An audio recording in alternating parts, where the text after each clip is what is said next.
Hi, welcome to Brian and Baden, a very special edition. I'm Linda Kenny Baden.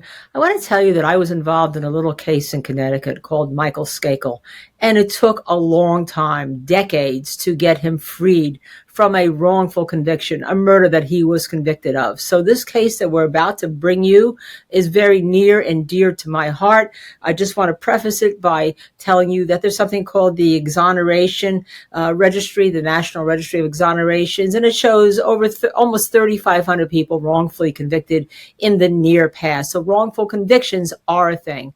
And our next guest is the dear sister, the loving sister of Michelle Troconis, who many believe have been wrongfully convicted of conspiracy to commit murder. We welcome to the show Claudia, the youngest sister of Michelle. Her full name is Claudia Troconis Marmol. Thank you for joining us so very much. Thank you so much for having me. And we know we want to get to know your sister. It's very, very important because you and I have had conversations in the past on things that I didn't know. First of all, tell us a little bit about the family, the four of you, because there are four siblings, how you grew up, where you grew up. Because I know, Claudia, you are the youngest. Yes, I am the youngest of four. We're four daughters. So my parents had four of us. My sister, Michelle, she's the oldest. She was actually born in Memphis, Tennessee, while my father, a cardiovascular surgeon, was doing his residency up there in Memphis. And my mother was also doing her master's in psychology. And so both of my eldest sisters, Michelle and Daniela, were born in the United States. And then they moved when Michi was we called Michelle Michi. When Michi was about 6 years old, they moved to Venezuela, our home country.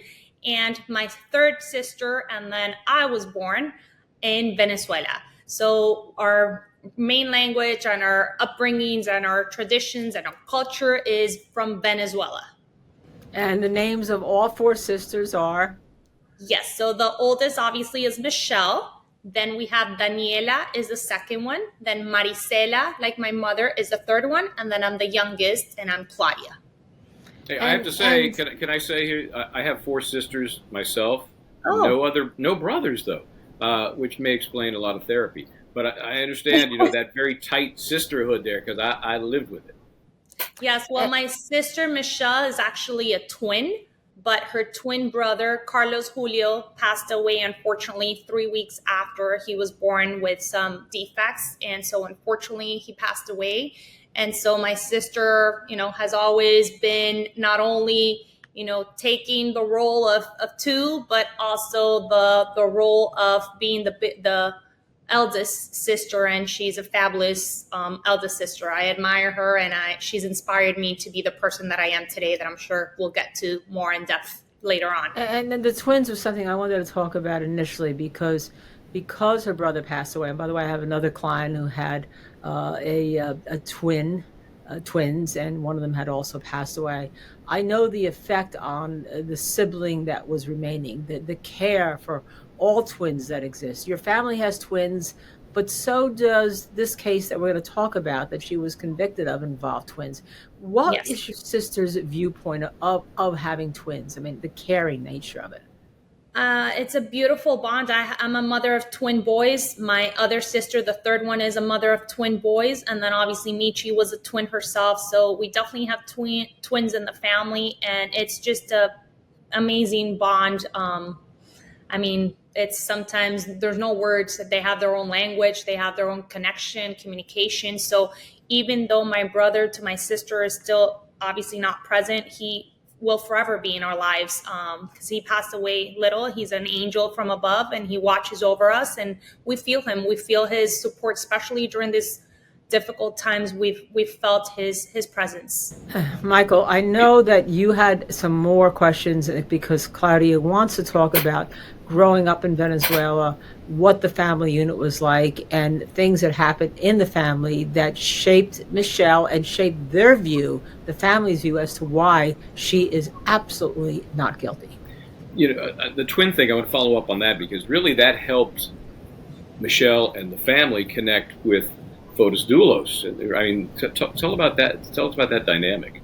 So yes, actually, when I met Fotis personally, I was shocked because my twins back then were about 2.5 when they initially met, and so for me, it was shocking to see a father of two sets of twins plus another close in age, and I was like, wow, that's crazy. How did you do it? I would always ask him, and he would always speak so highly of his children.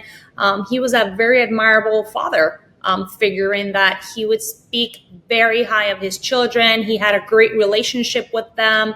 Every time that we were together, he would bring them up. He wanted to be with them. Unfortunately, he couldn't at times be with them. But that actually was one of the many things that at the beginning, shocked us and like confirmed that he was this charming, great guy that we were happy for my sister that she had found someone, she had fallen in love with a good guy at the beginning. Then it turned out, unfortunately, not to be the case at the end, but that's definitely one of the key factors. He was very family oriented, like us.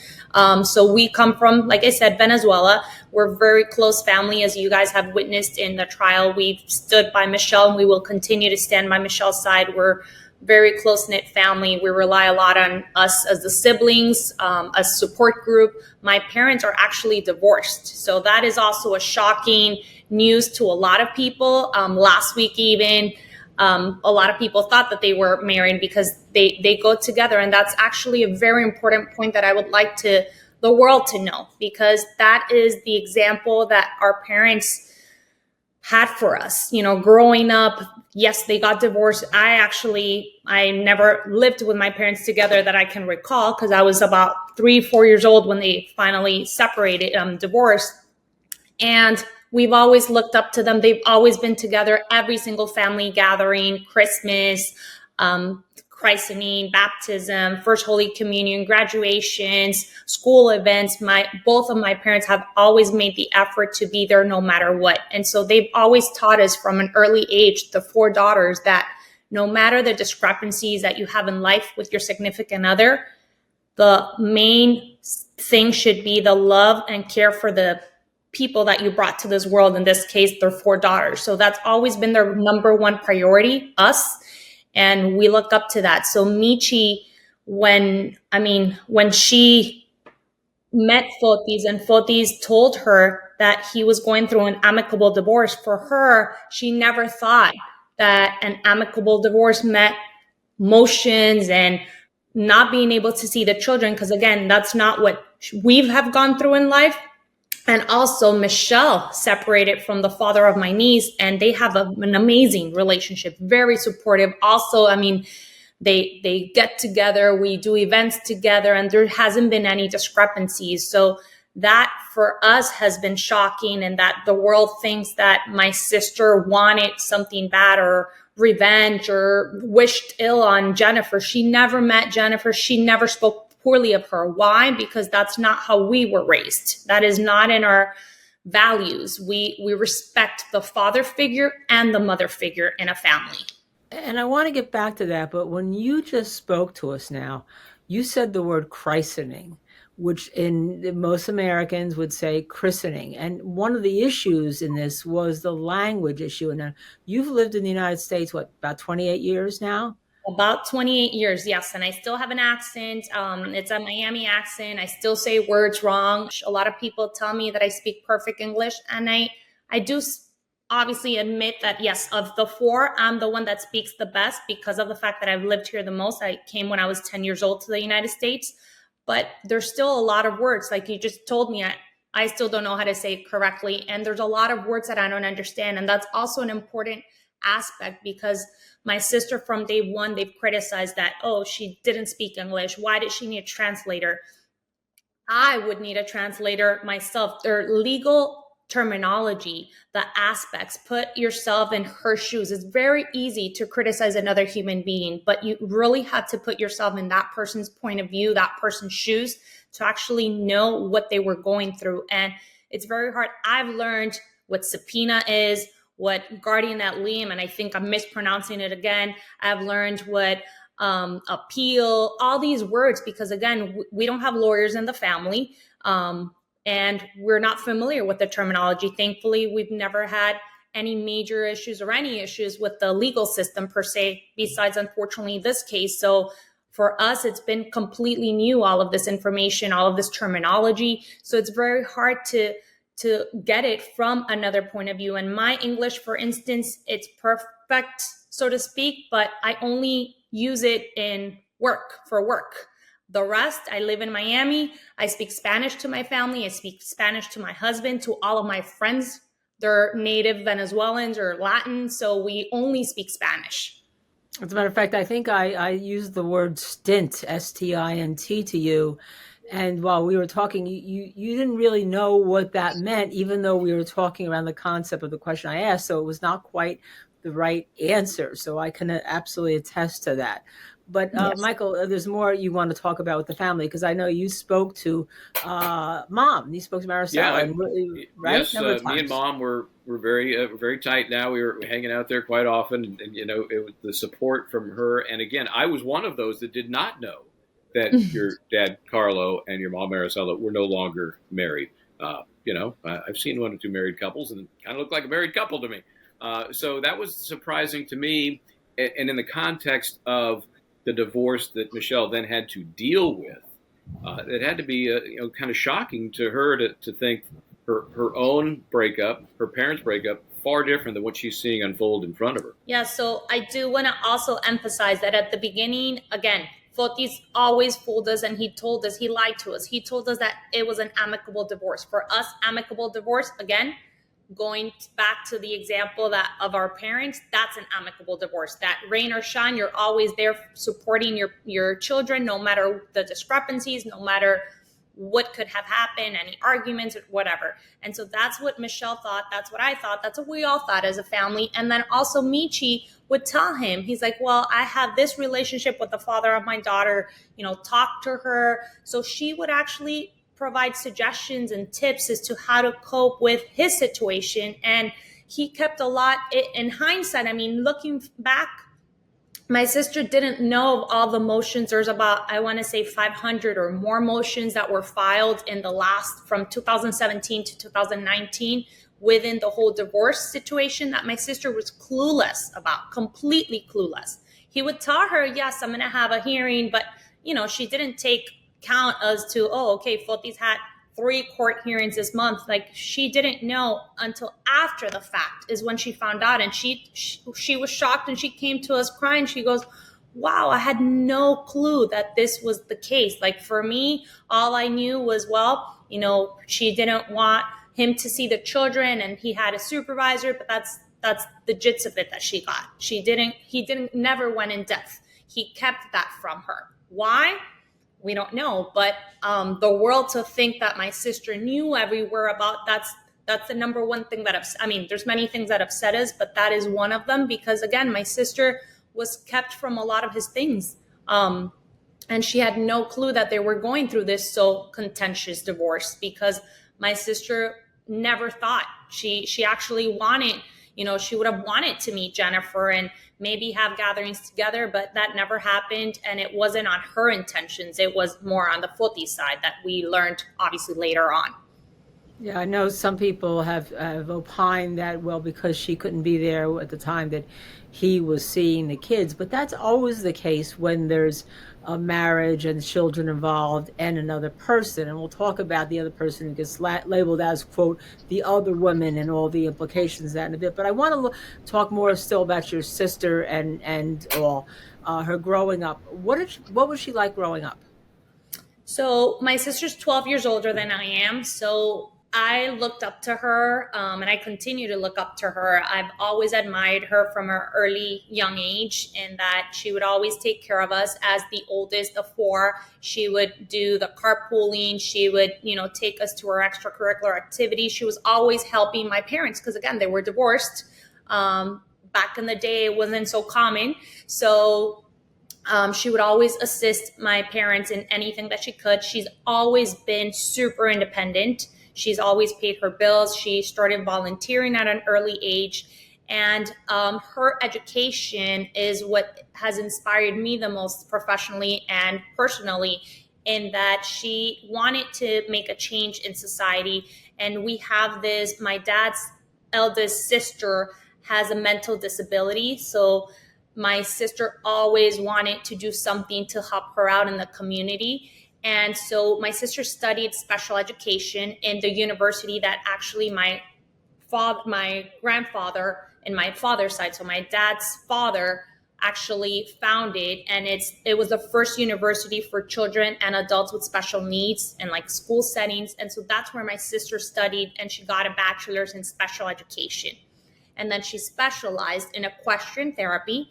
And she was actually the founder of, because we used to ride horses in Venezuela, and she was the founder of the first equestrian center in Venezuela for children with disabilities. So she worked with children with Down syndrome, children with autism, children with cerebral palsy, with motor dexterities, and other diagnoses.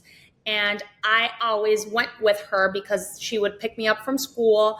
I didn't really have much homework. I would do my homework in the car, and she would drive. She had her clients, again, because of the fact that we have a 12-year age gap between us. And I would always, she was actually the therapist and continues to be the main influence of my best friend's brother, because he was diagnosed at an early age with autism and with a motor dexterity. And he's now 40, 41. And he always says that Michelle forever changed his life. And he's 100% grateful for my sister. So that's the beautiful sister that Michelle is, that the world doesn't know, that I've always, again, looked up to, and she inspired me. I'm a behavior analyst in part thanks to her, because I saw the change that she did in the world, and I wanted to also make a difference in the lives. So I work personally with children with autism, and it's thanks to her. One of the things that you and I talked about that the public really didn't know is that she has this beautiful daughter, right, who is a world-class skier. And I want to let you talk about that. But I also, before you do, is when you talk about it, the daughter, Michelle's daughter, your niece, lived with Photos and Michi throughout this period of time, even through the Memorial Day weekend. And as a mom, she loved her daughter, which you're going to talk about. And could you tell us, in the end, and one thing I don't understand when you address this, why that wasn't maybe clear at trial, but more importantly, was she the type of person that would put the daughter that she's a world-class skier who she loves and she's with all the time and have living with her in danger of living with somebody who's a cold-blooded murderer? No, she would never. I just got chills thinking of this, because another role, I admire my sister in many ways, but the main one is her motherhood. I've never seen a mother so dedicated as my sister Michelle. For the past 17 years, and that's my niece's age, she's devoted her entire life to my sister's education, my sister's sports, because again, as you just said, she's a professional skier. She actually just represented back in February of 2024 the United States in the Youth Olympics in South Korea. And that wouldn't have been possible without my sister's heart dedication and, instilling the love for that sport, going to practices, carrying the skis. It takes a huge toll. And my sister has been her number one fan and her number one supporter in all of this journey, because my niece, from an early age, I want to say she learned to ski first before she walked. And that's the devotion that she had from day one. She would always joke and say, oh, I want to be a professional skier. I want to be an Olympian. And again, I get chills because she always said that. And I've yet to meet another Olympian personally. So that tells you already the kind of effort that my sister put in. And again, obviously to the father as well. But my sister, she would move. She actually moved from Argentina because my niece wanted, again, that was her dream. And she was determined, and my sister was determined to give everything for her daughter. And she did it. And during these tough times, she still was able to successfully have my niece train, have my niece participate in all of the races, and she actually won a lot of prizes. And then she was actually chosen to be one of the ones to represent the United States. And she came sixth in the world as an alpine skier. So again, that prize was dedicated obviously to her mother, to my sister, because she wouldn't be where she is. I mean, there's professionals like Michaela Schifrin, Venus and Serena Williams. You know, they've always said in their, you know, they're famous, and they've always said that if it weren't for their parents' figure, as far as, you know, the upbringings and pushing them to their limits, they wouldn't be who they are. And that's truly speaks again of my sister as well. And there's no way your sister would have had her daughter living with Fotis and her through this time if she thought Fotis was going to murder the mother of 5 children, right? Never. Again, my sister's main priority is my niece. She looks up to her, and, you know, has always devoted the last 17 years of her life to my niece's upbringing, an amazing upbringing. She wanted her to be with family. And I do want to clarify, Linda, that my sister actually, from 2017 that she moved to Connecticut up until 2019, it wasn't that she lived there those 2 years the entire time. Since my niece had to train for the U.S. Olympics, for the U.S. skiing competitions that happen every 4 or 5 months, my sister would fly out to Colorado. She would go to Argentina. So in reality, my sister maybe lived with Fotis 10, 11 months maximum. And like I said, I do want to make emphasis, as you're saying, she would never, ever have put my niece or her life in harm's way if she would have ever thought that Fotis would be capable of doing something at that time. Yeah, and you're right, Linda. That was never really made clear at trial. And here's something else I think that became this touch point for a lot of people. You know, this phrase, and Linda, you mentioned it, the other woman. I don't know that it was all that clear that Jennifer and Fotis Dulos were really apart, but living in the same house as early as 2013, right? Correct. Long before Michelle came into the picture.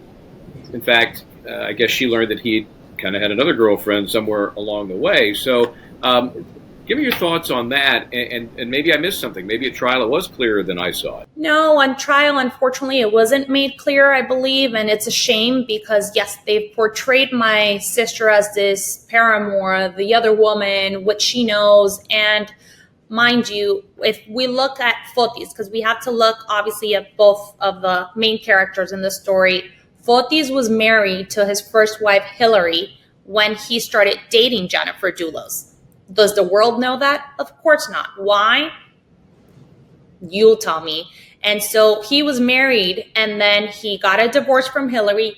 Then he got married. I want to say it was within a month or two. Like he changed like that. And that tells you, again, he was a womanizer. He could care less about the women that he had or the relationships that he had. So he was with Jennifer. Then they had the 5 children. And then, like you said, Michael, unfortunately, that in her blogs, we had access initially in the initiation of the case. She would blog that she was unhappy, that marriage after the last daughter was, unfortunately, it went downhill, that they didn't love each other, that she wasn't at the same page as Fotis, and that he would go to trips because he was also a competitive skier, water skier. And he would go out, he would leave with his children, sometimes by himself, sometimes with a nanny, Lauren Almeida, that we learned in the trial. And he would have other girlfriends. In fact, my sister met him in Miami with a Greek girlfriend, Elena. And she thought that she was the mother of the children. So people don't know that, and they don't want to know. But there's a lot more things out there that the world needs to know, because it's not fair that my sister is being portrayed as this woman that split up that marriage. Again, he fooled and lied, not only my sister, but all of us. And I say all of us because, again, we're a very close-knit family. And he fooled my mother, my father, and the other sisters, even my niece that obviously lived with him, my husband, all of our significant others and family. And he told us that he had been separated, that he was going through this amicable divorce. And we believed him because, again, we never thought, when my sister was starting this relationship, she actually had to make a big move. She was moving from Miami, from the fact that my niece was surrounded by my parents both live here, and then another sister, the second one, Daniela, and I live here. So she's surrounded by us and by the nephews and nieces, and she decided, because she fell in love, that she wanted to move there, but she was still going to be prioritizing and devoting her time to my niece's upbringings and, education and profession. And I do want to not mention her name, obviously, for protective issues, but my niece was her number one priority. And so she moved there thinking, again, this was going to be a beautiful relationship. And then look at the toll it took on all of us. Yeah, and you've shared with us some pictures with your niece's face blurred out that the world really needs to see to show what a relationship it is, so that when it came out in trial that she was going to move to Colorado, this was the reason why. But the backstory, I mean, I didn't understand really until I spoke with you at length over the past week or so, Claudia. But one of the things you mentioned, the father, your niece's father, she and Michi and Michelle he and Michi had a great relationship, and still do have a great relationship, even though she's now incarcerated, right? So that your sister comes with that just because you're not with somebody, that relationship doesn't necessarily turn sour. That's exactly correct. I mean, the father of my niece, my brother-in-law, that's how I call him. He's an amazing man. Unfortunately, they parted ways again because, not everyone's meant to be together, I guess, for the entire time. But he's been an amazing father figure, an amazing brother-in-law, very supportive. And these past 5 years, we did have to unfortunately make the decision when my sister was first apprehended. It was a tough family decision because, again, they've always been together. They're inseparable. My sister and my niece, and we had to decide. She was 12 at the time, so it was very hard, going through her teenage years as a woman myself. I mean, those are the hardest years of a girl growing up, and she had to be separated from her main caregiver, which is my sister, and she had to move with her father in Argentina because her father doesn't live here. He's originally from Argentina, and so she had to move there and be there with him. He's been, again, super supportive, but that was also very abrupt change. Imagine going from being with your mom, your bestie, for life, and having to be split in this horrible circumstances. It's just shattering. It's heartbreaking, and that the world doesn't know. The world just thinks poorly of my sister, but my sister is such an amazing and loving human being that would never, ever wish harm on anyone. She's actually, again, like I said prior, her education, her upbringing, she's always going that extra mile to help people in need, to help others, the most vulnerable. So children and adults with special needs. She continued to do it, volunteering actually in Connecticut during the last 4 years.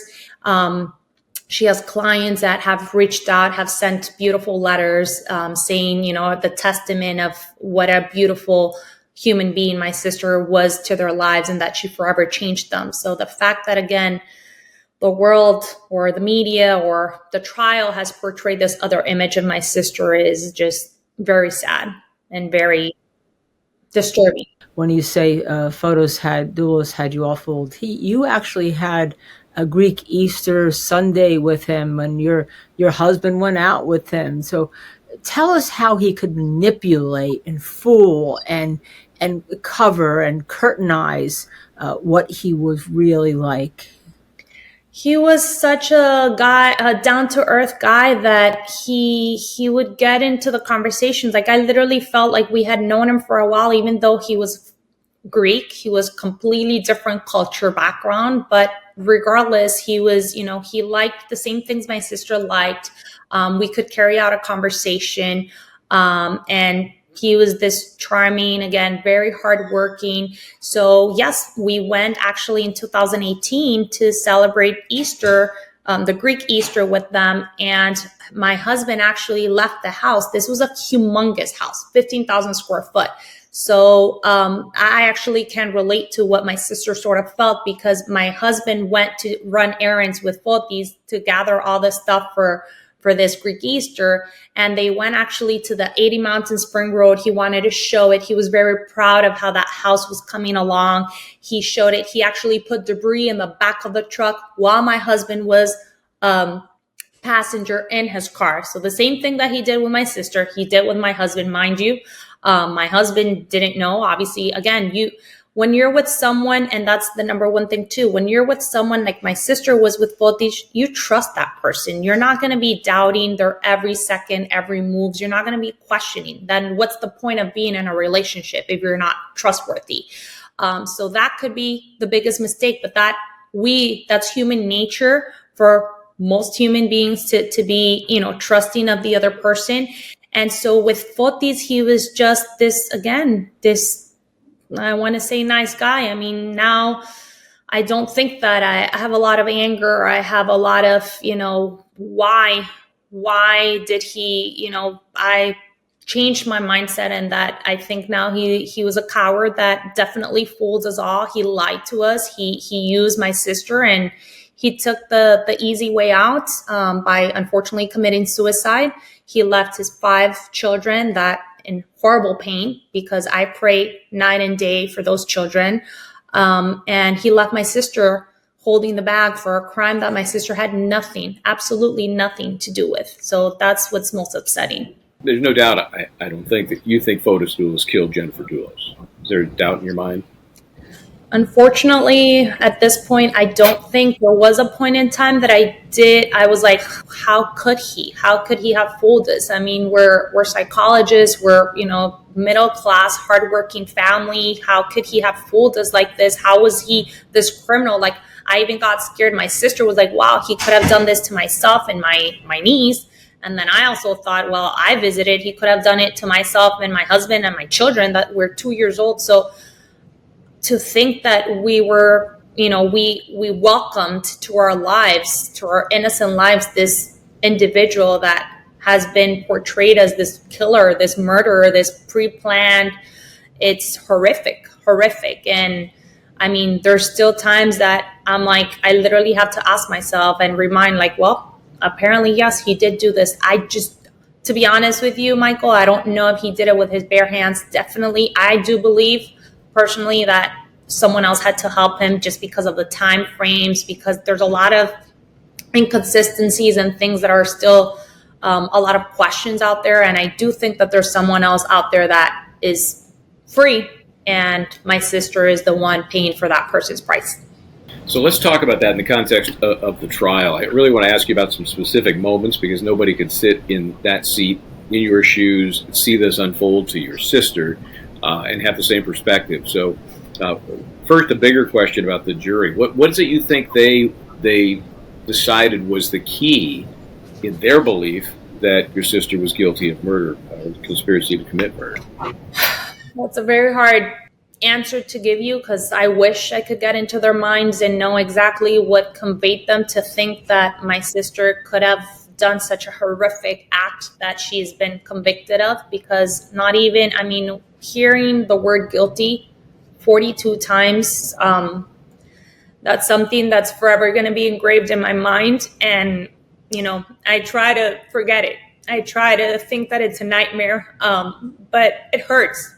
Because again, she's my sister. This is not science fiction. This is not a Hollywood story. This is a human being that we've had beautiful upbringing, with amazing values and qualities. And to just think that they have accused her of this and they found her guilty is just, that's, astounding. And that I don't know what it could be. I know that the closing arguments by the state were filled with rage, hate, the way that he pointed towards my sister with like so much emotions. I don't know. Again, I'm not a lawyer. I don't know if that's legal, but I think that definitely played a huge role in the decision that the jurors had. Because again, they're still, for me, and not because again, everyone criticizes in the media. I've read, oh, well, they're foolish to think that, she's innocent, or they keep claiming this, but she really is. She had more than 9 hours worth of interrogations with the police. She not once did she refuse to go. And that's the number one thing that they always tell you, anything you say will be used against you. Do not talk. And yet she was a huge mistake that I can, thinking back, if I could undo the past, I wouldn't have never had my sister be represented by the first attorney, because I definitely think he played a huge role in my sister's conviction. She wasn't represented by an attorney. I don't think, because he kept allowing her to talk, allowing her to say, and she spoke and she said, I will help you guys. I will walk the entire world. And she actually went through the woods wearing her GPS, looking for Jennifer. She wanted to find, she wanted to help. She continued to like give them missing information for them. And they kept twisting her stuff. They kept saying that she was inconsistent, that she was lying, yet she was speaking from the heart. And to this day, she continues to claim her innocence in all of this. And so do we, because she doesn't know anything. If she knew, she would be the first person to say something, but she doesn't. Why? Because she doesn't know anything different than what she's already said and what we've been saying. Claudia, I said to Michael a number of times when we were doing shows on this that if your attorney tells you to go in and give a statement to the police, get a new attorney. I know. It's so heartbreaking. We could turn back time. Well, I don't think that story's been written, if you know what I mean. I think there's more to come for the attorney involved in that. Let me ask you this question about, first of all, do you think anybody still alive knows where Jennifer Dulos is? Maybe, yes. Maybe some of the friends. I mean, there's Greek friends that Fotis had that are a little skeptical, and they were at the beginning of the investigation. There was some FBI investigation going on with one particular individual, Andreas, the call that my sister received. Pavel Gumini, for me, it's shocking that he received written immunity, first verbal immunity by the same chief state attorney that actually charged my sister. And yet my sister did, like I said prior, provide multiple hours of interrogations and information to the police. And the more that she spoke, the more she was charged. And I forgot to mention before, the reason why she spoke, because at the first interrogation, we saw that she was charged right after. We told her as a family, you're not doing this anymore. And then this previous attorney, like I said, he threatened us. He actually screamed in our presence. And he said, if she doesn't talk, she's going to be charged with, I don't know how to pronounce it, accessorial or accessory to murder. And we were like, what? That was another word. Accessory for us is jewelry, So we were like, what does that mean? And then my sister's like, why would I be charged? Why? And then she goes, oh, for helping him. And she goes, helping him of what? So again, my sister did it because this previous counsel had told us she had to, like rain or shine, she had to go and speak to the police. So going back to your question, I mean, he should have maybe gotten some agreement, something like, well, if she goes under X amount of hours of interrogations, just like Pavel's attorney did. Why is Pavel not being pursued? He had that verbal immunity, and then he was granted written immunity. And, there's a lot of odd things about him. I actually met him. It's funny. Before that, I was thinking, I once tried a murder case, and the summation opening we gave the attorney to start with is, are you willing to give me, what are you willing to give me to betray him?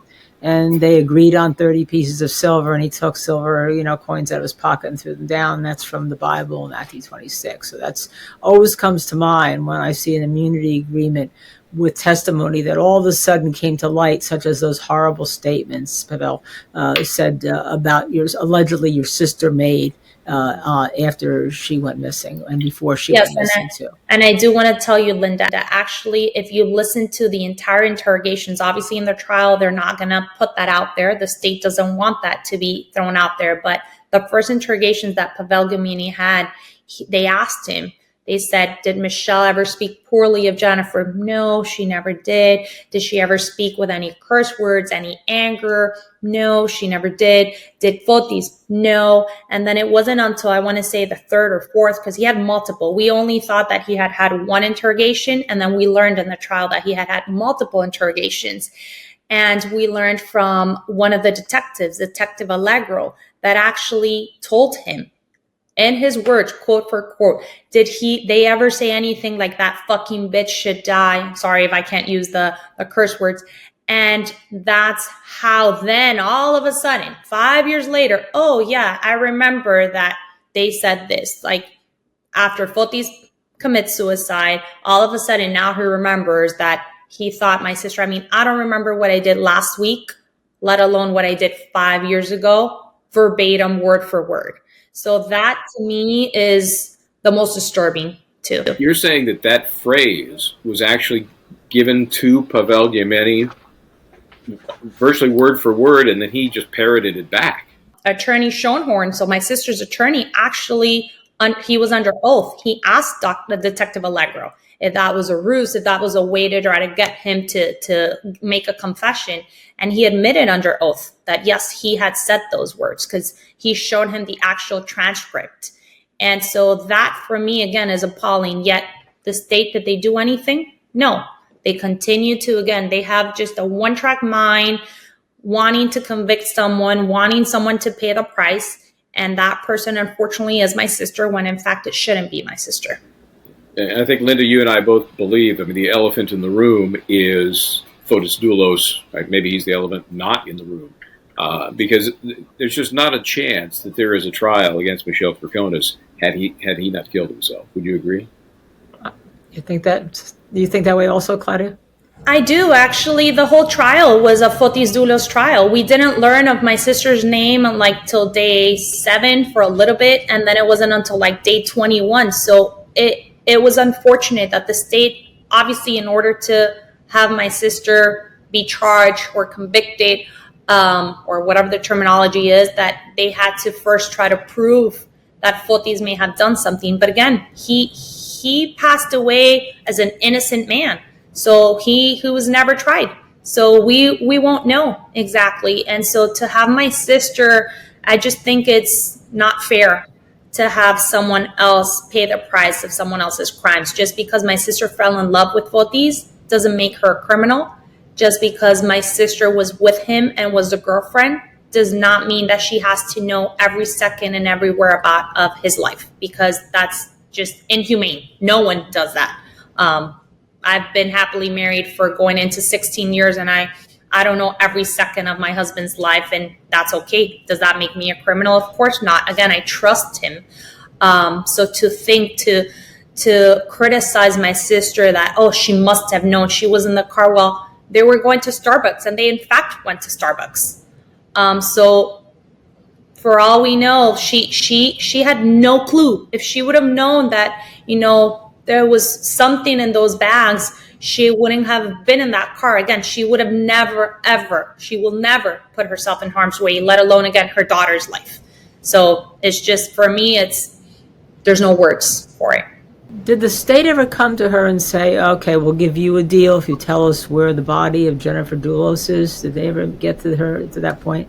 No, they did not, because again, they insisted that my sister was lying to them. Everything that my sister said, they kept telling her that she was twisting her story, that she was lying.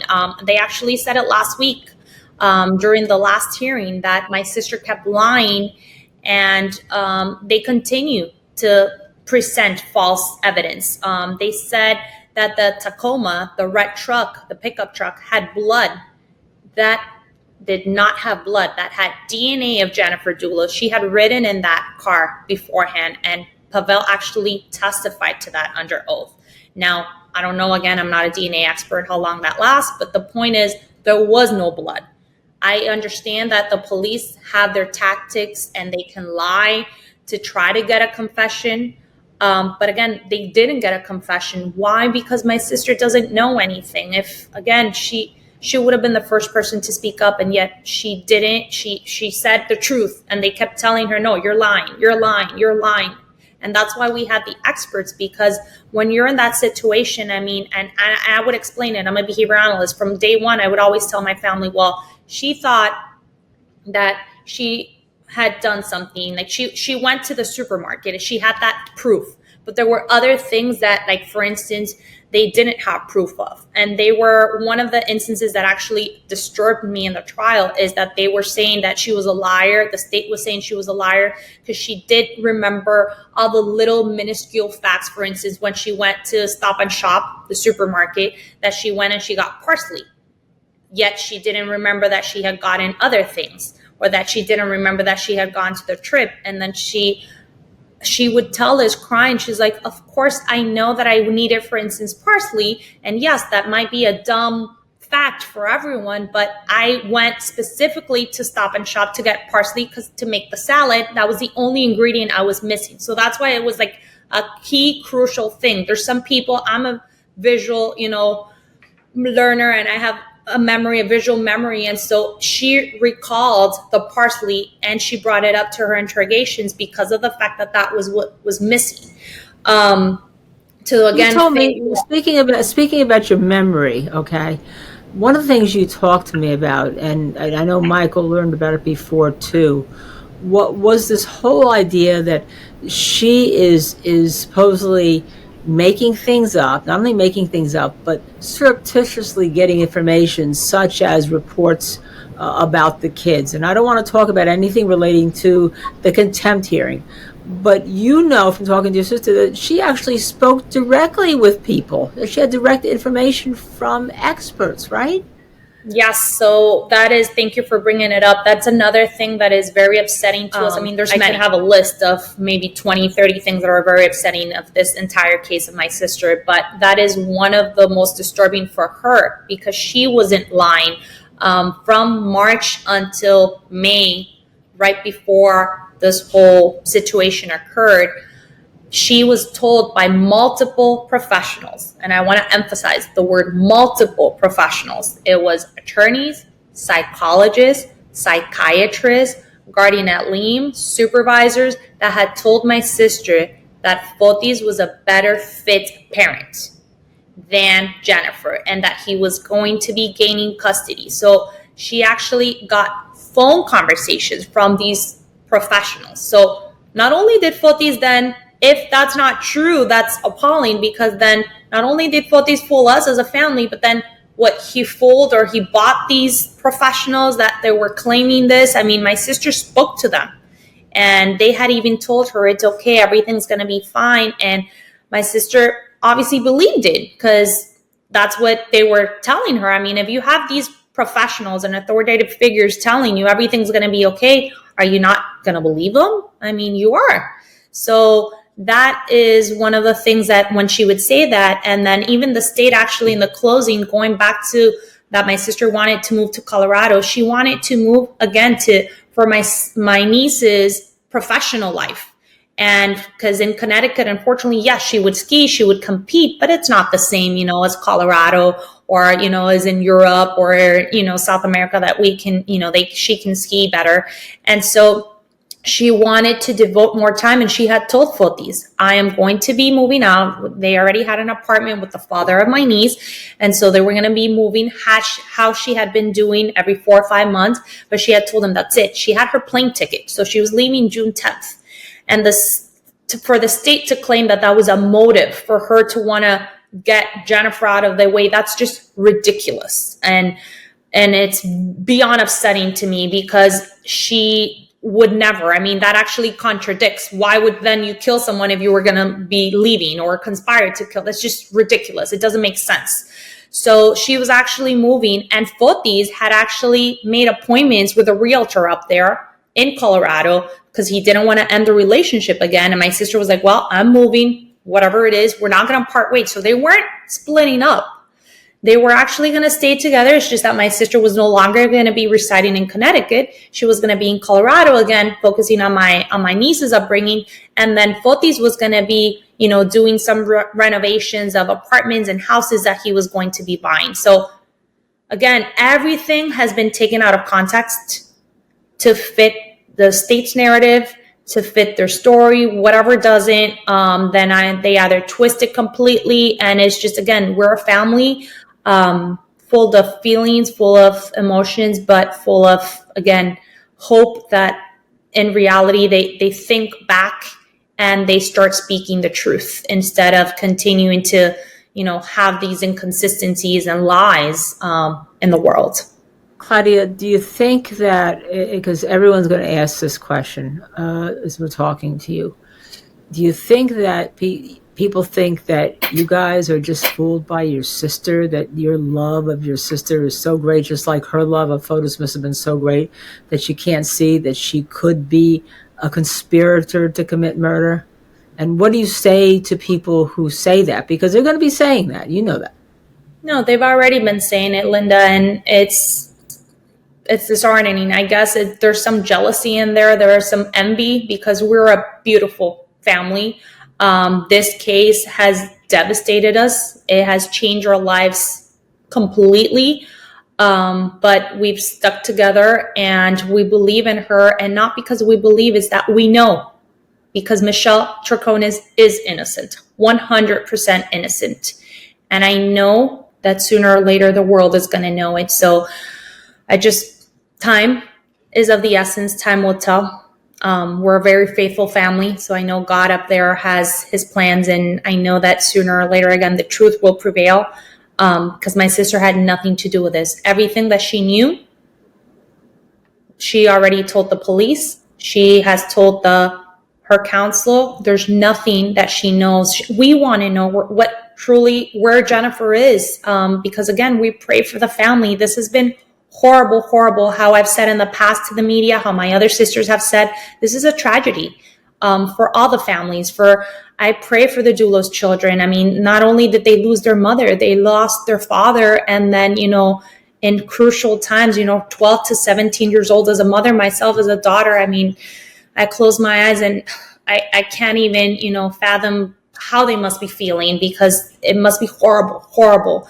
And I pray for Jennifer's mother. I pray for the sister, for the friends, for everyone that knew her, because I'm sure, again, she seemed like, I never met her, so I can't speak personally of her, but she seemed like an amazing human being that did not deserve any of this. But also, this is not, okay, someone has to be held accountable for that. Well, that person was Fotis. That person is not Michelle Troconis and is not my sister and is unfair. Speaking about accountability, Michael Bryan has some things to say about his watching testimony in the courtroom. I know that he has questions. Well, we talked about Pavel Giameni, and the legal word I use, Claudia, is weasel. He just comes off as he's a shifty dude. He's hesitant. He doesn't look you right in the eye.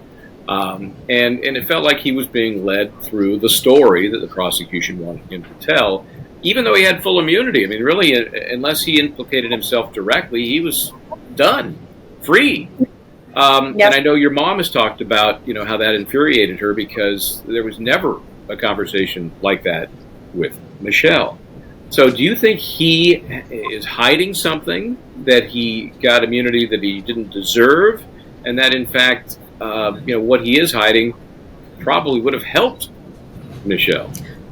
100%. There's a lot of discrepancies. I mean, it was his truck. He went with Fotis the night of May 23rd to take it to 80 Mountain so it wouldn't be present. He was supposedly in New Canaan, about 10 minutes away where Jennifer's rental home was. Yet the black box, I think is what it's called, the vehicle's GPS disappeared, was corrupted, coincidentally. Talk about coincidences, Sean McGinnis. So there's a lot of things. Apparently, he wasn't there, because we did have the defense had a video of the home that he was supposedly fixing in New Canaan that belonged to the Ford Group, and there was no view whatsoever of his vehicle, well, of Fotis' vehicle, because he took the Raptor that day down to New Canaan. And coincidentally, he had gone that day to a Chinese restaurant, yet there's no receipt, there's no actual record that in fact happened. And yet in his testimonies, he always told the police that he would never go out. He would always take a lunchbox, that his wife prepared him sandwiches or things to eat. So there is a lot of weird things. They also, I want to recall that they had mentioned that in New Canaan and around that area, they had heard some banging and something. So I don't know. I have my reserves for his involvement. I definitely think that they didn't want to look further into him, and maybe again he was granted that. But let me remind you, he was granted verbal immunity at the beginning. It wasn't until right before the trial that he was miraculously granted that written immunity by the then chief state attorney, Richard Colangelo, which and is you know what's also interesting? We know what's interesting, Claudia, about that too? They knew, I think, at that time that he had done plane searches for plane tickets to Poland, which is where he's Yes. from, and that those searches had been deleted. Now, I've tried murder cases where people have deleted searches, and boy, does that come back to usually bite you in the tush. Here it came back to give him immunity, it appears. No, and that, yes, you just reminded me of other things too. He had not only searched for trips, he wanted to leave the United States. Why would you want to leave the United States all of a sudden if you're technically not involved in something? That's weird. And he hadn't traveled to Poland. I don't recall the years, but in a while he hadn't gone to Poland. So that was something sketchy. Another thing too, they told my sister when the whole thing because two of her charges are dealing with the car wash of his truck, of the Tacoma. Fotis had told my sister Michelle that Pavel was going to be selling that car. And so for my sister, honestly, taking the employee's car, because people have talked and they've said, oh, why didn't she think it suspiciously that he was washing someone else's car? He was Fotis was such a meticulous guy. He would clean his cars. He was like obsessive compulsive in that, obviously not officially diagnosed, but he would have everything clean, everything in a particular spot. And so that wasn't weird for her. And then we learned that he was searching, and he actually went on the 29th or 30th, and he confessed it under oath that he had gone to junkyards to see if he could sell his Tacoma and he could buy a new one. So that actually, again, that wasn't a lie that my sister said, yet they continue to say that that was not true. So imagine if, I put myself in my sister's shoes, being interrogated for multiple hours. She never rejected not one of the questions. Her previous attorney was with her alongside her, never stopped her from answering any of the questions. And she kept telling them, and then they kept feeling, no, you're lying. That's not true. That's not true. And she's like, well, it is. It is. There comes a point that they were trying to fool her. And thankfully they didn't, because again, my sister did not lie. It's all for them. They think it's inconsistencies and lies, but it's not. It's just that that's the truth, and they don't want to hear the truth. Unfortunately, the world, have they looked? Have they found where Jennifer is? I mean, are they still searching? I don't know, but this is not accountability. This is not proper. This is very unfair. Very unfair. That my sister, again, was left, as you guys say here in the United States, holding the bag for someone else's crimes, because my sister had nothing to do with this. What would you say to the jurors who convicted her? And I would love to, again, get into their mindset and see why they convicted her, why the guilty, the unanimous, and all counts. On all of them is shocking, but the most is the conspiracy to commit murder. I mean, where did they get that? I know that because the judge had said it the weeks prior to the closing, or the days prior to deliberation, that there had to be an overt act. And then again, we're all learning from those legal terminologies, but then that in fact it had to be either direct or circumstantial. And we understand that the way is the same in Connecticut. There's some states that don't do it like that. But the fact that to claim that my sister would have conspired just because she was in the car with her boyfriend, I mean, I do want to say to the world, this was not a Monday afternoon at 12 p.m. or, this was a Friday early evening. It was 7ish. It wasn't dark outside yet because of the time frames, but my sister only went with Fotis on that trip to Albany Avenue because my niece, again, was actually at a school show. If my niece wouldn't have been in a school show, my sister wouldn't have gone. The only reason why my sister went that night was because she was terrified of being in that home by herself. And I say it in a good way. Again, she lived about 10, 11 months out of those 2 years there, because people think that she lived those 2 years from 2017, 2019. That is false. She only lived about 10, 11 months out of those 2 years. And she was terrified of that home. It was humongous. When I went the year prior to that in 2018, I was terrified. And actually my husband went on errands with him, and I was like, where did you go? And I had to call him. We had to use our phones in order to communicate in the household. That's how big it is. So that's something that I wish the jurors would have put, in their mindset, because they think that it's just this regular house. I've yet to go, and I don't think, before I die, I'll walk in or stay in another 15,000 square foot home. I mean, that's just not how I frequent, the people that I hang out with, let alone, houses that I would be able to purchase. So there's a lot of emotions also that I would like to know. I mean, as I know that a lot of the jurors, if not all the women at least, are mothers themselves. Why they didn't question that. They didn't weigh it in. There's a lot of things, Linda. Unfortunately, I don't have one answer to that. There's many questions that I have for the jurors, that I have for the state, that I have for the world. This has been, again, devastating to have my sister being, I can't even say the word jail, because it hurts. It hurts that this is so unfair, and that she's there. We can't talk to her when we want. Obviously, we can't see her.